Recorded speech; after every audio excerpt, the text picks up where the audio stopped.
Banyak yang mengira bahwa Nyi Roro Kidul dan Ratu Kidul adalah sosok yang sama. Namun sebenarnya mereka adalah dua sosok yang berbeda, di mana Nyi Roro Kidul berasal dari bangsa manusia yang melakukan tapa brata dan mencapai moksa. Sedangkan Ratu Kidul adalah asli bangsa lelembut keturunan dewa. Dikisahkan pada suatu hari Prabu Siliwangi yang sedang melakukan perburuan di sebuah hutan. Namun tanpa dia sadari sudah masuk terlalu dalam, sehingga dia kesulitan untuk mencari jalan keluar dari hutan.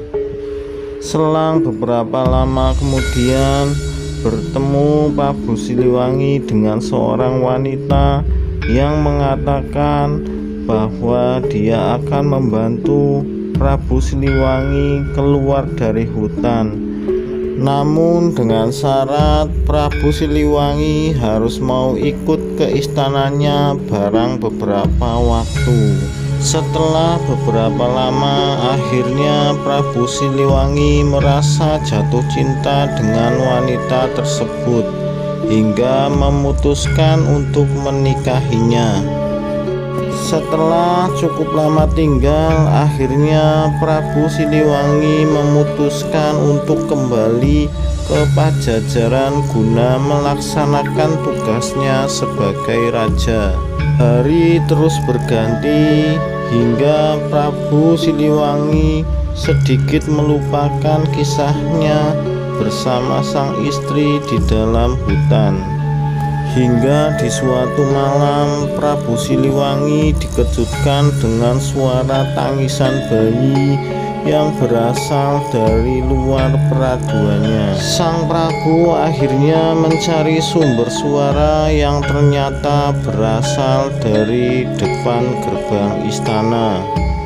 Dia melihat sesosok bayi perempuan yang tergeletak di depan gerbang istana. Namun dalam kebingungan dia tetap menggendongnya. Setelah itu muncul cahaya terang yang ternyata adalah istri sang Prabu. Dia mengatakan bahwa bayi itu adalah anak mereka. Dia berpesan agar sang Prabu membesarkan bayi itu layaknya seorang manusia. Anak itu diberi nama Putri Kadita. Putri Kadita tumbuh menjadi gadis cantik dan berbudi luhur. Terkadang kecantikannya mengingatkan sang Prabu kepada sang istri. Kemudian dia mencoba mencari keberadaan sang istri, namun tidak kunjung menemukannya. Di tengah kegelisahan sang Prabu akan nasib kerajaannya, karena dia tidak memiliki keturunan seorang putra yang akan meneruskan kerajaannya. Lalu dia meminta izin kepada Putri Kadita agar diizinkan menikah lagi. Setelah beberapa bulan menikah, akhirnya Dewi Mutiara mengandung seorang bayi. Namun di masa saat dia mengandung, dia menjadi seorang ratu yang pemarah dan egois. Apa yang dia inginkan harus selalu dilaksanakan. Hingga suatu hari dia meminta agar Putri Kadita keluar dari istana. Terang saja hal itu ditolak oleh Gusti Prabu, karena Gusti Prabu juga menyayangi putrinya.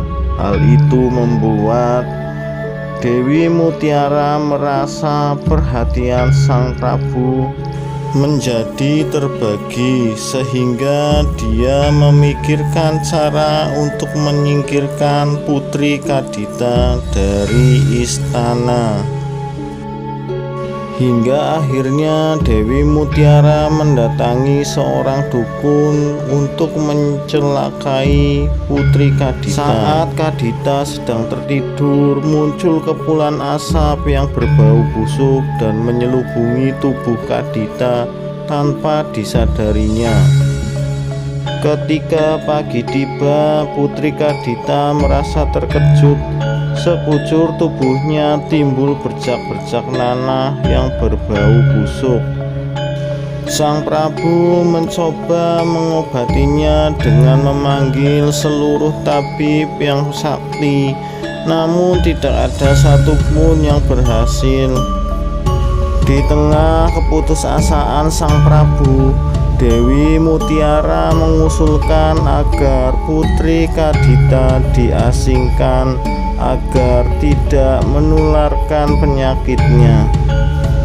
Karena berputus asa, Gusti Prabu menyetujui usulan Dewi Mutiara dan menyuruh Putri Kadita untuk menjauh dari istana. Dengan berat hati, Putri Kadita meninggalkan istana menuju hutan untuk melakukan tapa brata. Di tengah pertapaannya, dia mendengar bisikan dari sang ibunda bahwa dia harus menuju pantai selatan. Sesampainya di sana, dia kembali mendapat bisikan agar menceburkan diri ke pantai selatan. Setelah menceburkan diri, semua penyakit kulit Putri Kadita menghilang.